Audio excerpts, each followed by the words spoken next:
Hey guys, let's have the moment of physics. अब तक इस चैप्टर के 9 वीडियोस आ चुके हैं। ये वीडियो नंबर 10 होगा। 9th वाले वीडियो में मैंने आपको properties of electric field lines बताई थी, है ना। आई होप आप लोगों को वो वीडियो काफी अच्छा लगा होगा, है ना। और इस वीडियो में मैं आपको चार्ज डिस्ट्रीब्यूशन के बारे में बताऊंगा कि भाई हमारा जो नेचर में है, हम किस किस टाइप के चार्जेस डिस्ट्रीब्यूशन को पढ़ते हैं। ठीक है, तो जनरली हम दो टाइप ऑफ चार्ज डिस्ट्रीब्यूशन पढ़ते हैं। पहला होता है यूनिफॉर्म, दूसरा होता है नॉन यूनिफॉर्म। ठीक है, तो जो यूनिफॉर्म होता है बच्चे, यूनिफॉर्म को हम ना कॉन्टिन्यूस चार्ज डिस्ट्रीब्यूशन बोलते हैं। कॉन्टिन्यूस मतलब क्या है? लगातार। मतलब होता है ना कि भाई जैसे भाई समुंदर में जैसे, या फिर क्या एक तालाब में जैसे पानी है, आप चाहे मान लो यहाँ से पानी निकालो, चाहे उस दूसरे कोने से पानी निकालो, पानी का जो जो नेचर है ना, जैसे जो भी इसके अंदर जितने भी, जैसे अगर मान लो यहाँ पे पानी का कलर ऐसा है, तो उस कोने पे भी पानी का कलर वैसा ही मिलेगा। तो इसी तरीके से हमारा कॉन्टिन्यूस चार्ज सिस्टम में होता है कि भाई जैसे मान लो एक बहुत बड़ी बॉडी है और उसमें यूनिफॉर्मली चार्ज डिस्ट्रीब्यूटेड हो रखा है, तो आप यहाँ से कुछ मान लो अपने एक इतना सा एरिया सेलेक्ट कर लिया, आप उस एरिया में चार्ज निकालोगे और देखोगे चलो हाँ इतना है यहाँ पे। अगर उसी मोमेंट पे आप किसी और जगह पे उसी सिस्टम में और देखोगे निकाल के चार्ज को, तो उस वो चार्ज की जो क्वांटिटी होगी वो बिल्कुल सेम होगी। तब हम वहां पे क्या बोलेंगे? Uniform charge distribution. ठीक है, और नॉन यूनिफॉर्म से तो आप समझ ही गए होगे, वो इसका बिल्कुल उल्टा होगा। ठीक है, तो भाई अब पहला जो है वो है यूनिफॉर्म चार्ज डिस्ट्रीब्यूशन, और इसको मैं कॉन्टिन्यूस चार्ज डिस्ट्रीब्यूशन भी बोलूंगा। बुक्स में ये मिलेगा आपको, कॉन्टिन्यूस चार्ज डिस्ट्रीब्यूशन। तो इसकी डेफिनेशन देखो बुक में किस तरीके से गिवन होती है। जितनी भी स्टैंडर्ड बुक होती हैं उनकी डेफिनेशन इस तरीके से होती है: in nature we deal with the charge much greater in magnitude.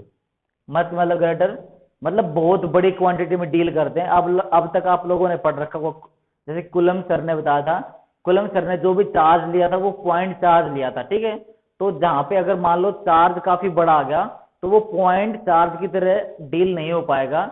अगर पॉइंट चार्ज की तरह डील नहीं हो पाया, तो उसका क्वांटम नेचर जो है वो यहाँ पे लॉस हो जाएगा। तो मतलब यहाँ पे हम क्वांटम नेचर की तरह इसको पढ़ नहीं पाएंगे, क्योंकि यहाँ पे क्या है, काफी बड़ा चार्ज है। ठीक है, तो ये अपने क्वांटम नेचर को लॉस कर देगा यहाँ पे। In magnitude than the charge on the smallest quantity. Smallest quantity कौन सी होती है हमारी? हम इलेक्ट्रॉन पढ़ते हैं। So we can ignore the quantum nature of the charge and imagine the charge is distributed over the whole region. देखो, ठीक है, जैसे मान लो यूनिफॉर्म, देखो आप इसको इस तरीके से यूज कर सकते हो। जैसे भाई अब मान लो एक, ये मैंने एक वायर टाइप से ले दी भाई, ठीक है ना, इस तरीके की वायर है, ये मान लो ये वायर है, ठीक है ना। इसको मान लो यहाँ पे ये पॉजिटिव चार्ज है, और एक मान लो यहाँ पे स्मॉल सा चार्ज है क्यू। ठीक है, अगर आपको इन दोनों में फोर्स निकालनी है, तो फोर्स देखो किस तरीके से निकालोगे आप। अब देखो, अब किस तरीके से, देखो अगर यहाँ से लोगे तो यहाँ वाला चार्ज रह जाएगा, क्योंकि यहाँ पे अगर यहाँ तक लोगे तो यहाँ पे आप आर लोगे, है ना।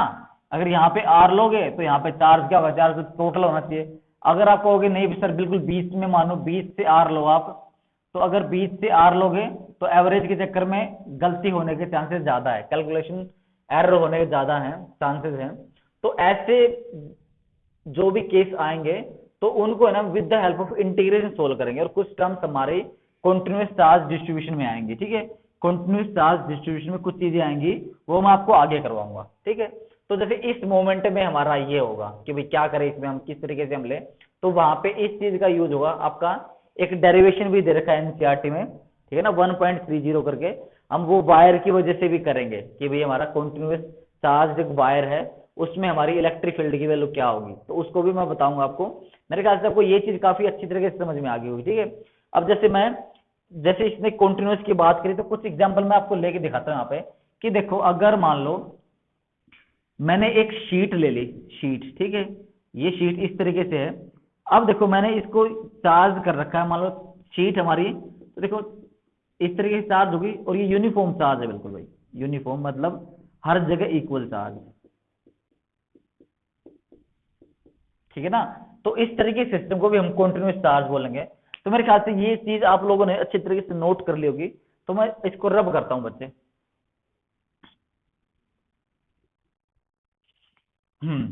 तो इसको भी देखो, ये हमारा क्या होगा, इसको भी हम कंटिन्यूअस बोलेंगे। अगर देखो हमारा इस तरीके से, अगर मान लो एक स्फीयर है इस तरीके से,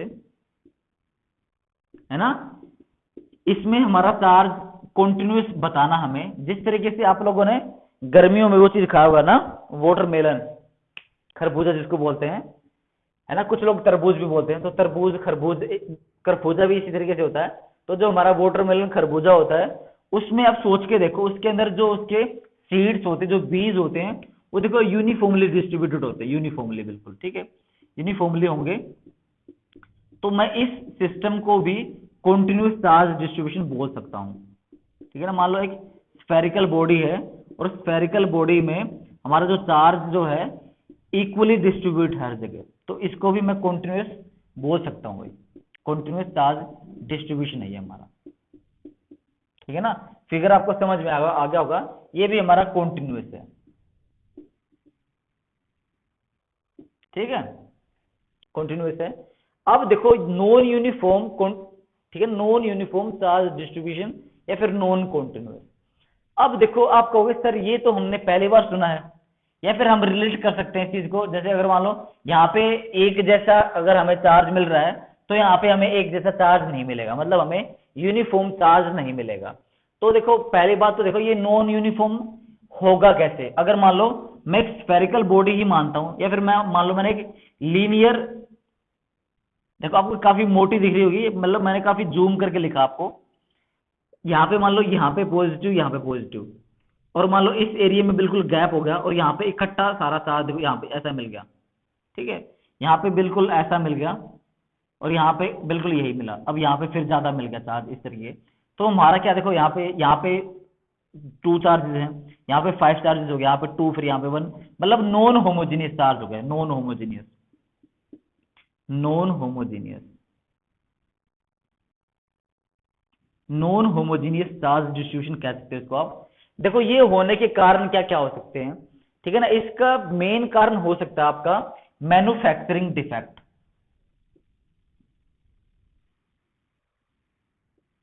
मैन्युफैक्चरिंग डिफेक्ट, ठीक है ना। ये जनरली कैसे होता है, जैसे बहुत सारी कंपनीज होती है, जैसे मान लो कंपनीज एक लोहा को मैन्युफैक्चर करती है, ठीक है, आयरन को मैन्युफैक्चर करती है, बट वो क्या होता है, अगर मान लो प्योर आयरन अगर यूज करेंगे तो हो सकता है कि उनको कॉस्ट इफेक्टिव पड़े, मतलब कॉस्ट ज्यादा पड़े। बट वहीं पे अगर वो लोग, अगर लोगों के साथ चीटिंग करने स्टार्ट कर देंगे, अगर वो वहीं पे आयरन के अंदर अगर कोई ऐसा मटेरियल डाल दे जो उनको थोड़ा चीपर लगता हो, तो इसको हम जब बनाने में उनकी कॉस्ट कम पड़ेगी, बट जो खरीदने वाला होगा उसको कॉस्ट तो पूरी देनी पड़ेगी। तो हो सकता है कि जो प्योर में इम्प्योरिटी वो मिला देंगे, तो हमारा नॉन होमोजेनियस चार्ज सिस्टम बन सकता है, ठीक है। तो ये कारण है इसका, है ना, मैन्युफैक्चरिंग डिफेक्ट हो सकता है। अब देखो अगर कोई स्फेरिकल अगर बॉडी लेने की कोशिश करे, तो वहां पे नॉन होमोजेनियस कैसे होगा। जैसे मान लो यहाँ पे एक चार्ज है, यहाँ पे मान लो इकट्ठा सारा ये मिल गया भाई, है ना, यहाँ पे मान लो ज्यादा मिल गया, यहाँ पे कम मिला, यहाँ पे कम मिला, तो मतलब होता है ना कि डेंसिटी, मतलब इस एरिया में डेंसिटी ज्यादा चार्ज की, यहाँ पे ज्यादा, यहाँ पे कम है, यहाँ पे कम है, तो इसको भी आप क्या बोलोगे, non non uniform, non uniform charge distribution, ठीक है ना। तो अब हमें ये पढ़ना है, कॉन्टिन्यूस चार्ज डिस्ट्रीब्यूशन पढ़ना है। इसमें हमारा लीनियर, एरियल और वॉल्यूम की 3 टर्म्स निकल के आएंगे, ठीक है। तो उनको मैं अभी आपको करवाता हूं 1 बाय 1। तो अब अपना जो नेक्स्ट टॉपिक है वो है different types of continuous charge distribution, ठीक है। तो मैंने आपको बताया था कि इसमें हम 3 टाइप के सिस्टम्स अपने सिलेबस में दे रखे हैं।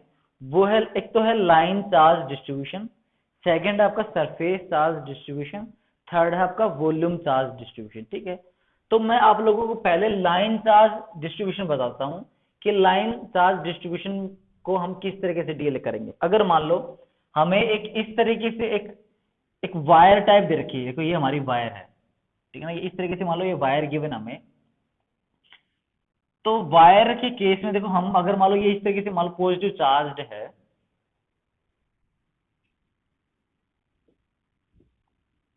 ठीक है, अगर ये पॉजिटिव चार्ज है तो हमने ना इसके लिए एक टर्म लेके आए हैं हम लोग, lambda. Lambda is equal to dq by dl। ठीक है, तो अब देखो जैसे बात है, अब सर ये क्या कर लिख दिया आपने, क्या फॉर्मूला लिख दिया? फॉर्मूला तो बुक में भी दे रखा है, कुछ नई चीज बताओ इसके बारे में। तो देखो अगर हमारे पास काफी लंबी एक वायर है, ठीक, काफी लंबी एक वायर है, उसमें हमें टोटल चार्ज अगर निकालना है, तो देखो इसका मतलब ये है कि अगर टोटल चार्ज निकालना है तो मैं देखो d q is equal to lambda into में डी एल। समझ में आ गया? अगर टोटल चार्ज अगर निकालना तो इसको इंटीग्रेट कर देंगे हम लोग, है ना, इंटीग्रेट कर देंगे। अगर मान लो यहाँ पे हमारा L इक्वल टू 0 है और यहाँ पे हमारा L equal to capital L है, अगर मैं इसको इंटीग्रेट कर दूंगा 0 से लेके कैपिटल L तक, लैम्बडा आपको एक पता है फिक्स क्वांटिटी होती है, ये हर एक मटेरियल के लिए होता है ना। तो डिफरेंट फॉर डिफरेंट मटेरियल, ये जो लैम्बडा होता है ये हमारा लीनियर चार्ज डेंसिटी होती है, लीनियर चार्ज डेंसिटी होती है। अभी मैं इसके बारे में भी लिखूंगा, बट आप पहले समझो ये चीज क्या है। तो अगर मान लो टोटल चार्ज अगर निकालना है, टोटल चार्ज अगर निकालना है तो इसकी आप जो आपको इसको इंटीग्रेट करना पड़ेगा वो आप 0 से लेके L तक इंटीग्रेट कर दो, और इंटीग्रेट करने के बाद यहाँ पे टोटल चार्ज कैपिटल Q निकल जाएगा, और यहाँ पे हमारा क्या होगा, लैम्बडा तो कांस्टेंट बाहर निकालो। अब जब डीएल का हम इंटीग्रेट कर देंगे तो डीएल का एल आ जाएगा, एल में मतलब एल मैं यहाँ करता हूँ लैम्बडा, यहाँ आ जाएगा एल 0 से लेके कैपिटल एल, तो लैम्बडा इंटू में upper limit minus lower limit, तो capital L minus 0 that is L. तो ये हमारा पूरा चार्ज निकल जाएगा पूरी इस लाइन का। तो क्या है, आपको क्या होगा ना, एक टर्म गिवन होगी लीनियर चार्ज डेंसिटी किसी भी न्यूमेरिकल में। तो अगर मान लो हमें अगर लेंथ दे रखी है उस लाइन उस वायर की, और हमें लीनियर चार्ज डेंसिटी गिवन है, तो अगर हमें टोटल चार्ज अगर पूछ रखा है तो आप लोग क्या करोगे, लीनियर चार्ज डेंसिटी को उसकी लेंथ से मल्टीप्लाई करके हमारा टोटल चार्ज निकल जाएगा। ठीक है, अब देखो ये आपको मैं बताता हूँ कि लीनियर चार्ज डेंसिटी का मतलब क्या है। आप लोगों ने अगर ये नोट कर लिया तो बताऊं आपको ये क्या चीज है। ठीक है, मैं इसको रब करता हूं अब।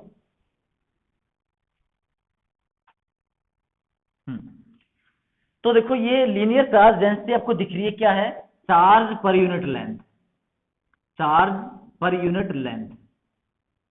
देखो अब बात थी होमोजीनियस की, होमोजीनियस में मैंने आपको बताया था कि ये जो अगर मान लो आपने छोटी सी लेंथ ली यहाँ पे डीएल, ठीक है, आपने यहाँ पे डीएल लेंथ ली है, डीएल लेंथ में मान लो यहाँ पे डी क्यू चार्ज है, तो अगर मान लो आप यहाँ पे डीएल लेंथ लोगे, इतनी ही लेंथ लोगे डीएल, यहाँ पे चार्ज कितना हुआ, यहाँ पे डी क्यू चार्ज ही होगा, क्यों, क्योंकि ये कॉन्टिन्यूस चार्ज डिस्ट्रीब्यूशन है और ये बिल्कुल जो चार्ज है वो यूनिफॉर्म है। ठीक है, तो डीएल डीएल जितनी आप लेंथ लोगे डी क्यू आ जाएगा, ठीक है ना। और अब डीएल डीएल लेंथ तक अगर मान लो पूरे को ऐड कर दोगे तो टोटल चार्ज भी आ जाएगा, ये मतलब है। तो आप इस ये हमारा लीनियर चार्ज डेंसिटी, ठीक है, ये क्या होती है हमारी, ये होती है, it is the property of the given material,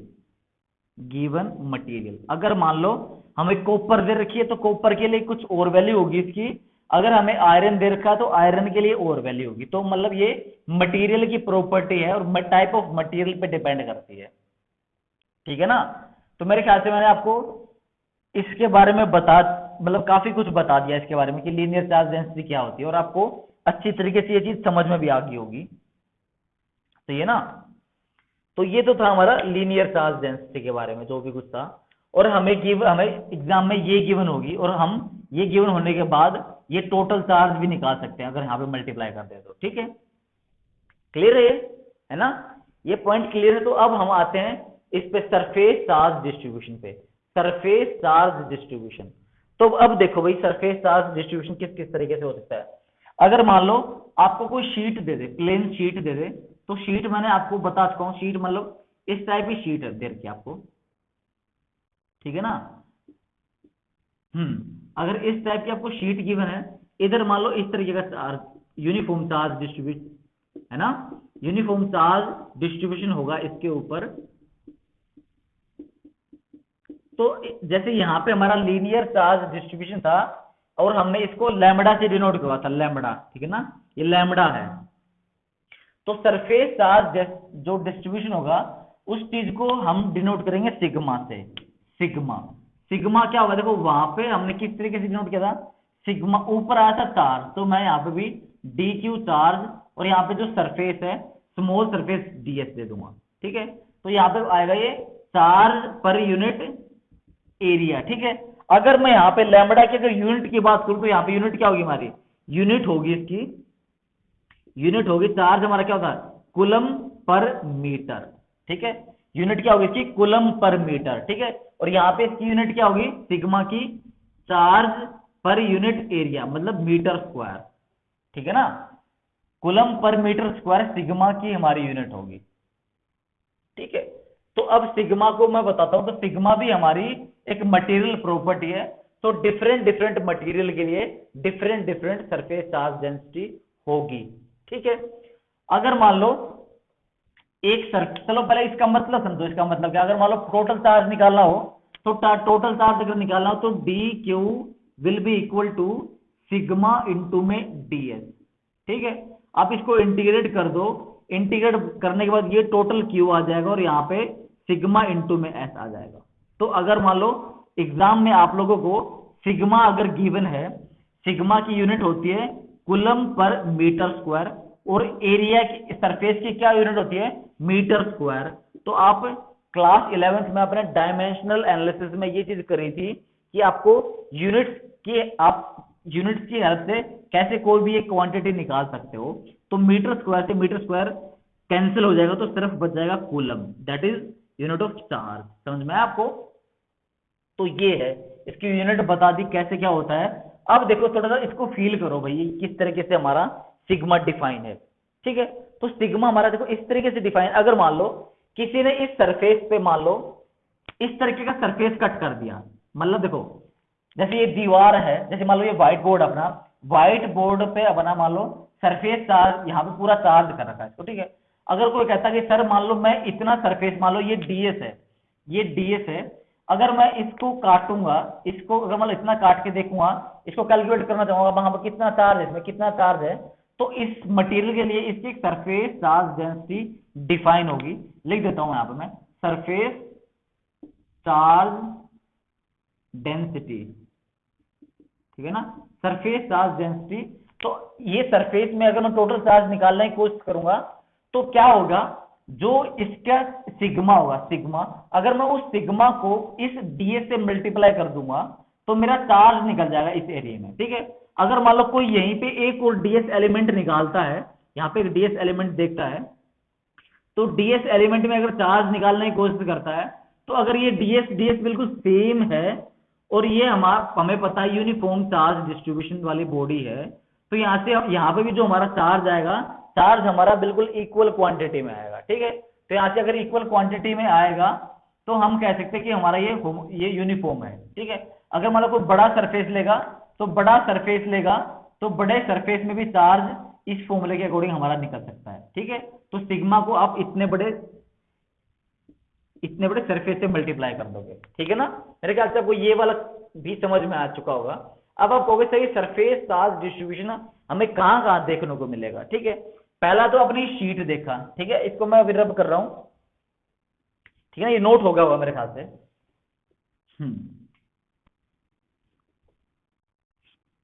अभी अगर मान लो आपको कोई दे दे कंडक्टिंग शेल, दे दे कंडक्टिंग शेल,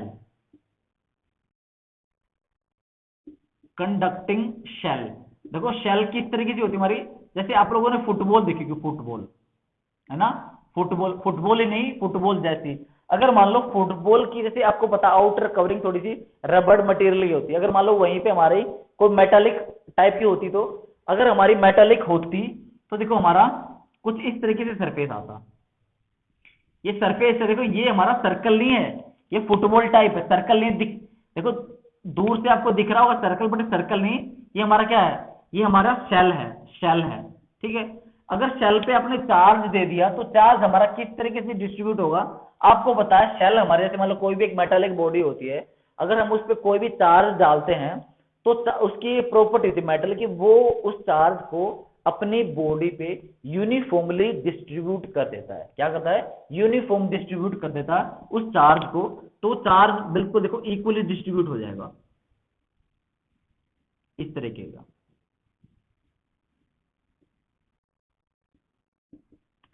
तो अगर मान लो किसी को इस पे निकालना कि भाई इसका हमारा कितना चार्ज हमारा इस पे डिस्ट्रीब्यूट हुआ, तो अगर देखो ये हमारा रेडियस कैपिटल आर बोल दो इसको, चलो कैपिटल आर बोल दो, तो अगर कोई इस पे निकालने की कोशिश करेगा तो इसके लिए क्या गिवन होगा? इसके लिए सिग्मा तो गिवन होगा, ठीक है। सिग्मा गिवन, आपको फॉर्मूला क्या पता है? Sigma is equal to d q by d s. तो अगर कोई इस पर टोटल चार्ज निकालने की कोशिश करेगा तो बताओ भाई इसका टोटल चार्ज क्या होगा? तो अब हमें d q is equal to sigma d s करना है, और इसको जीरो से लेके पूरे एस तक, है ना, जीरो से लेके कैपिटल क्यू तक। तो हमारा एक ये क्या जाएगा? Q is equal to sigma into में एस। एस, तो इस पे एस हमारे सरफेस की क्या वैल्यू है? सरफेस की वैल्यू बताओ भाई क्या है? सिग्मा इंटू में 4 पाई आर स्क्वायर, नहीं है भाई? तो ये फॉर्मूला पुट करो और टोटल चार्ज निकाल दो, ठीक है ना। 4 पाई आर स्क्वायर से मल्टीप्लाई कर दो, यहां पे आ जाएगा। इस चीज का बहुत ज्यादा यूज होगा हमारा गोस लॉ में, ठीक है ना। जब गोस लॉ आएगा तो वहां पे हम इसको काफी यूज करेंगे, तो आप लोगों को पता होना चाहिए हमारी इस टाइप की टर्म होती है, ठीक है। अब है हमारी वॉल्यूम चार्ज डिस्ट्रीब्यूशन, ठीक है, वॉल्यूम चार्ज डिस्ट्रीब्यूशन। अब आपको इसमें क्या फील आ रही है वॉल्यूम चार्ज डिस्ट्रीब्यूशन में? कि यहाँ पे तो सर लाइन की बात हुई थी कि हमारा कोई लीनियर चार्ज डिस्ट्रीब्यूशन लाइन मतलब देखो जो हमारा यहाँ पे ये लाइन होगा, ये हमारा वन डायमेंशनल ऑब्जेक्ट होगा। क्या होगा? हमारा वन डायमेंशनल ऑब्जेक्ट होगा। और यहाँ पे सरफेस में क्या होगा? हमारा two dimensional object, 2D object होगा, ठीक है। वॉल्यूम में क्या होगा? वॉल्यूम में हमारा 3 डायमेंशनल ऑब्जेक्ट होगा, 3 डायमेंशनल, ठीक है। अब आप कहोगे सर यहाँ पे तो ये शेल थी, जो शेल में हमारा क्या था? शेल भी हमारी 3D हो सकती है, ठीक है। वैसे जनरली 2D होता है, बट सरफेस अगर मान लो इस टाइप का सरफेस है हमारी, देखो हमारी लेंथ भी है और ये भी है और इसकी कुछ डेप्थ भी होगी, तो हमारा सिर्फ इस केस के लिए हमारा शेल के केस में क्या जाएगा? शेल केस में ये 3D बन जाएगा, ठीक है। शेल केस में 3D बन जाएगा, बट सरफेस जैसे हमारा जो शीट थी वो हमारा 2D ऑब्जेक्ट था, ठीक है। शीट के लिए 2D होता है, अदरवाइज शेल के लिए 3D होता है। बट वॉल्यूम जो होगा, वॉल्यूम में हमारा 3D ही होगा, ठीक है। वॉल्यूम में 3D होगा। तो अब देखो वॉल्यूम में किस तरीके से होगा? अब देखो वॉल्यूम में जो हम यहाँ पे मैं आपको शेप बनाऊंगा, ये आपकी होगी, ये आपकी है ना एक टाइप का, इसको बोल सकते हो आप, इसको बोल दोगे solid sphere, solid sphere, solid sphere, ठीक है। तो जो सॉलिड स्फीयर होगा, अब सोच के देखो, अगर आपने मान लो वाटरमेलन ले लिया, तो वाटरमेलन क्या होता है? उसके अंदर उसका जो जो भी पार्टिकल होते हैं वाटरमेलन के, वो through out the body distributed रहते हैं। तो मतलब वो अंदर से एक होलो नहीं होता, वो पूरा कंप्लीटली फिल्ड रहता है। तो यहाँ पे जो चार्ज होगा वो हम मानेंगे कि ये हमारा पूरी बॉडी में यूनिफॉर्मली डिस्ट्रीब्यूट रहेगा, ठीक है। इस तरीके से रहेगा। तो वॉल्यूम के आप केस ले सकते हो अलग अलग, है ना। वॉल्यूम जहाँ पे हमारी वॉल्यूम टर्म्स आती हैं, या फिर अगर कोई कहे नहीं सर अगर मैं मान लो क्यूब ले लूँ तो भाई क्यूब ले ले, कोई बात नहीं। तो क्यूब भी हमारा 3D ऑब्जेक्ट में ही काउंट होता है, आपको पता है, क्योंकि इसके हमारे क्या होते हैं? 3 फेसेस होते हैं, या फिर 3 हमारी इसकी डायमेंशन होती है। तो यहाँ पे भी हम इसको, है ना, यहाँ पे भी इसको प्लस प्लस करके कर सकते हैं। तो बात आती है इस केस में, इस केस में जो हम पढ़ेंगे यहाँ पे जो इसकी क्वांटिटी डिफाइन होगी उसको हम डिनोट करेंगे रो से, ठीक है। रो हमारा क्या होगा? आपको पता है ऊपर इसकी फिजिकल क्वांटिटी आती है, वो क्या होगी यहाँ पे? फिजिकल क्वांटिटी नीचे आएगी डीवी, ठीक है, डीवी। तो चार्ज हमेशा ऊपर आएगा। तो इसकी यूनिट क्या होगी बच्चे? इसकी यूनिट होगी coulomb per metre cube, coulomb per metre cube. अगर मान लो मैं यहीं पे इसकी रेडियस अगर मैं आपको बोलता हूँ यहाँ पे आर है, तो अगर आपको बता दें कि टोटल इसके में चार्ज कितना अवेलेबल होगा, तो आपको पता है d q is equal to rho into में डीवी। इसको आप इंटीग्रेट कर दोगे 0 से लेके v तक, है ना, यहाँ पे 0 से लेके q तक कर दोगे, तो total charge will be equal to rho, आपका कांस्टेंट रो इंटू में वॉल्यूम। और स्फीयर की वॉल्यूम क्या होती है आपको पता है, रो इंटू में 4/3 पाई आर क्यूब। आप इस तरीके से निकालोगे, ठीक है ना। देखो रिलेटिवली काफी इजी टॉपिक है ये। तो वॉल्यूम चार्ज डिस्ट्रीब्यूशन हमारा ये निकल के आ जाएगा, ठीक है ना। तो भाई ये आप लोगों का ये हो गया, काफी आसान सा टॉपिक था। बहुत बार एग्जाम में 1-2 नंबर का आ जाता है ये, बट ये जो टॉपिक है आपको इजी लग रहा होगा। बट अगर आपको ये कॉन्सेप्ट अगर अच्छी तरीके से समझ में आ गया आपको, तो जो भी गोस लोग काफी इंपॉर्टेंट है आपका इस चैप्टर में, उसके आपके जो बेसिक जो नॉलेज होती है, जो बेसिक पढ़ेंगे वहां पे, अगर आपने यहाँ पे ये अच्छी तरीके से पढ़ा है, तो वहां पे आप लोगों को ऑटोमेटिक चीजें क्लियर होती चली जाएंगी, ठीक है। आई होप आपको ये वीडियो काफी अच्छा लगा होगा, ठीक है। अपने दोस्तों के साथ शेयर कीजिए।